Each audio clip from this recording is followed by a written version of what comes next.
Almost without exception, every landscape design team likes to lay the plant schedule out in a different way. Here the team at Angus Wheaton Landscape Design, if I pan across, have divided their plant schedule up into groups of small trees with a little asterisk for those that are indigenous, shrubs, riparian planting, grasses and ground covers. And that's really quite different to the arrangement that the tools in gCADPlus for operating and producing the plant schedule. We can draw a standard one or a custom content one. They don't cope, none of those options cope with this sort of arrangement. Well, in the plant schedule that this group have developed, they include the botanical name, common name, and their type, if you like, is separated out.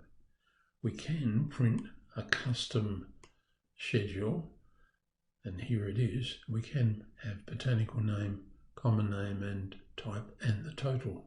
Using an option on the gCADPlus drop-down menu, we can extract that schedule. We can extract it from this environment and save a file that works in Excel or other spreadsheets. Once the spreadsheet information is loaded in Excel, you can manipulate it however you want. We could pick that column there and right-click and delete it, and then click away. So now we have botanical name, common name, type, the code, and the total. In this case, this particular landscape group don't publish a code, so we can also highlight that one and delete it. So we're just manipulating the information. Notice that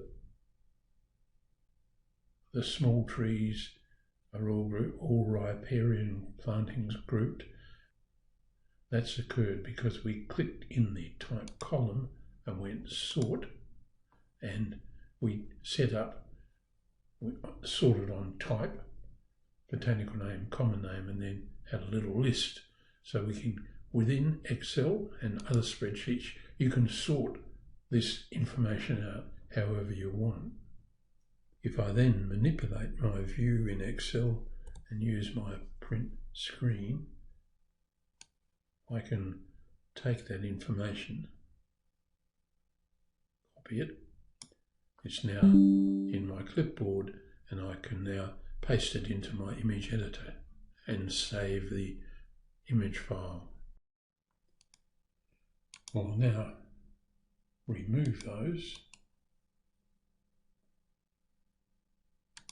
and pick up our schedule. I've still actually left the codes in here, but we'll pop it there in the same spot and go back into the layout. So there we are. We now have an alternative way, and by the way, I could jump in here, add extra rows, change the height of text in there, do whatever manipulation that I want in the Excel environment.